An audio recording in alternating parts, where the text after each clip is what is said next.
That's Nick. And that's Joseph. And today we're here to talk about American Skin, the sophomore film directed by Nate Parker, which premiered at the 2019 Venice Film Festival in the Sconfini sidebar, where it won a prize for the best film in that sidebar. It was also greeted with a 8-minute standing ovation, I believe. Vertical Entertainment released it January 15th, 2021, to little fanfare, surprisingly, which I've opinions about what we can get into. Oh, okay. Well, then let's get this going.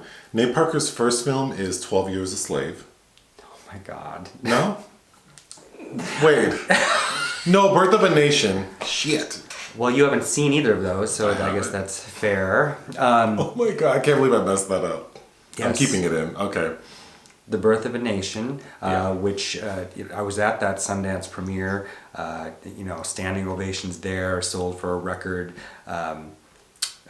price tag to 20th Century Fox, and then of course there was that huge scandal that erupted over past charges that he'd been cleared of from 1999 that sank the prospects of the film come award season.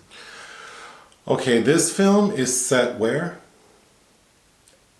I'm not sure where it's at, actually. Oh, like in a metropolitan area. Mm-hmm. I thought that it was supposed to be anywhere USA. But... Sure, that makes sense. Okay, so Nate Parker plays a character named Lincoln Jefferson. Which is interesting based on the president.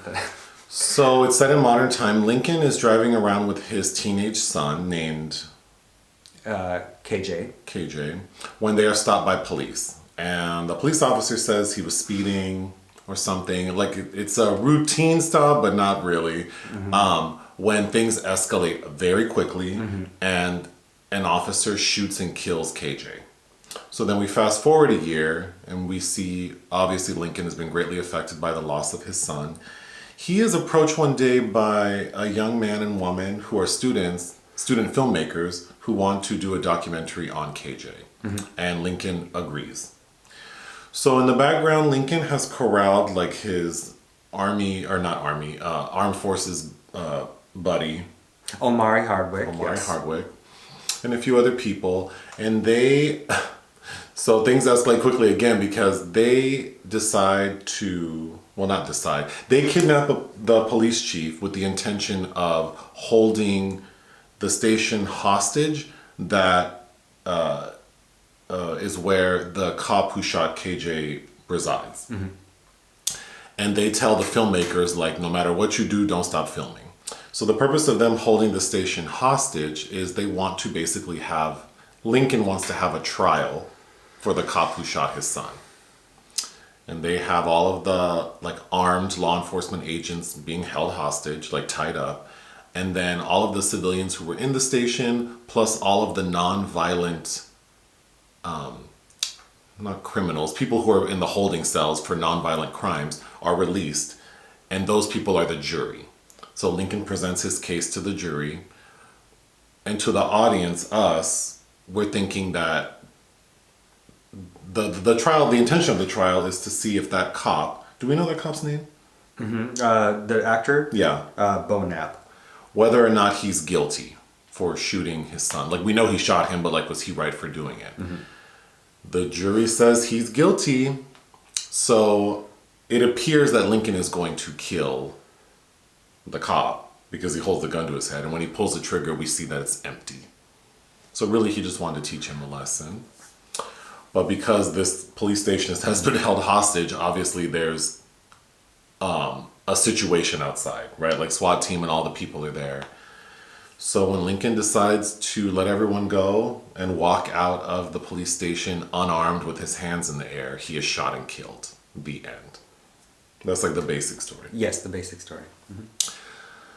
Well, go on. I was impressed by this movie. Well, because I'd asked you several times to watch it. I don't generally like. The reason I haven't watched The Birth of a Nation or 12 Years a Slave either is subject matters like that, sure, yeah. Or even like this, just feels so depressing, and it's so prescient that it just is like I can't take it. But that doesn't mean that they're not important and they need to be told.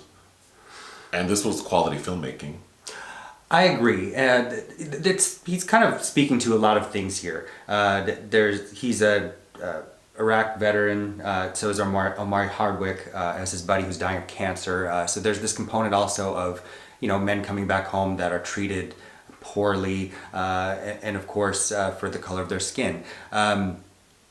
Nate Parker's character is a janitor, which I think is also ties into that kind of underlying tangent going in there. Besides Hardwick, Vanessa Bell Calloway shows up in one sequence. She's the grandmother of KJ, who I'm so excited to see in Coming to America too. Oh yeah, that's right. And she looks good. She recreates that original look, but anyway, sorry. Theo Rossi I also thought was good as he plays Officer Reyes, who is the one that's the cop that's kind of acting as the lawyer for Beau Knapp. And then also, I didn't even recognize him halfway through, Wolfgang Bodison, who is in one of my favorite camp films of all time, Freeway, whose debut was A Few Good Men, which this film has tries to bring us to a crescendo of the you can't handle the truth moment with, yes, I was racial profiling this kid. Something I find interesting, it's doing a few things. It's kind of a courtroom drama, it's kind of a faux documentary.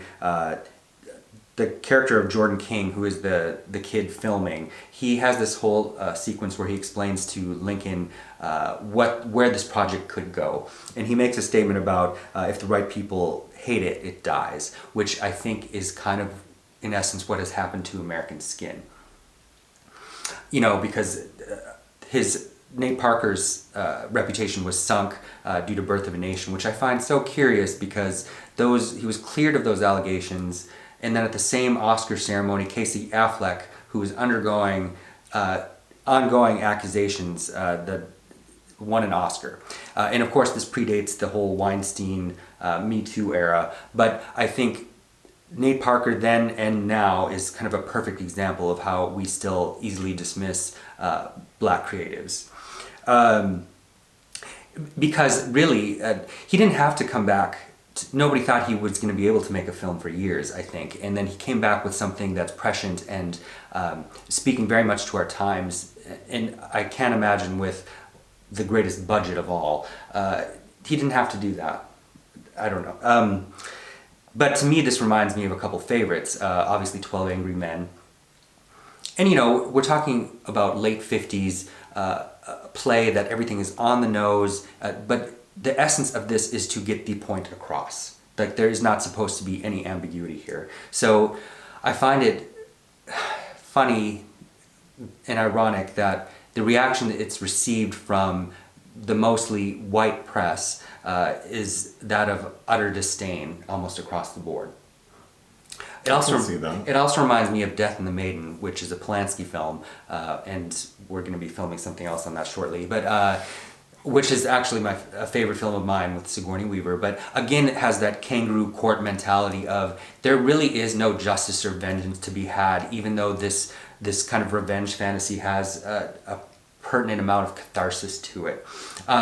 I remember, because you were in the background while I was watching this, and the scene where they start shooting up the police station, you had a reaction to. It's like, well, that's a choice. But I think to see the mechanics of this situation possibly happening, there's a lot to mine there, I think. I can see people not liking this film. It's heavy-handed. It's a message movie. It is a social issue movie, but if you're going to talk about how it feels kind of archaic, we're still very much in the same place on a lot of issues, including race. And I think the importance of showing these people shouting at each other in this hothouse scenario, we see where we're lacking.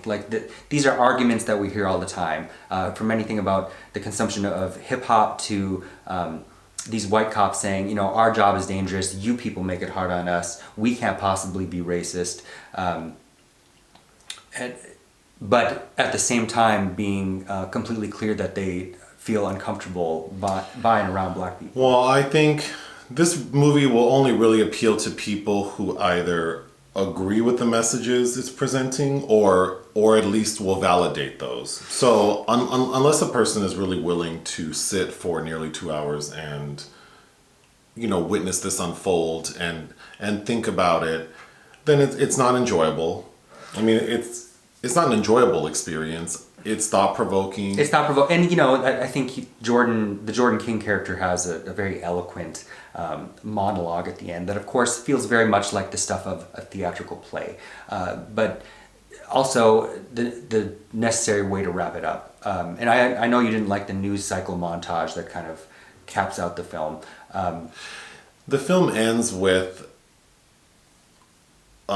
sort of like a montage of different news outlets recounting the story and sort of manipulating it so it sounds more like Lincoln was this, veteran with PTSD who was crazy, just like invalidating what the audience witnessed were real issues happening, and even the law enforcement agents at a point like admitting that, maybe not to themselves but to the audience, that their actions are wrong, which is accurate. Like, that's how media works, but the way it was presented did feel kind of cheesy, and I do think sort of devalued the previous hour. I almost think he could have ended at the point where he was shot and killed. And let us rest in that moment. But until then, it also reminded me of this late '60s film that's very underrated called The Incident, with Tony Musante and Martin Sheen as these two miscreants that take this subway by hostage and terrorize the poor people stuck in there. And at the end, when the police finally break in, they go immediately for the one black person on there and tackle him.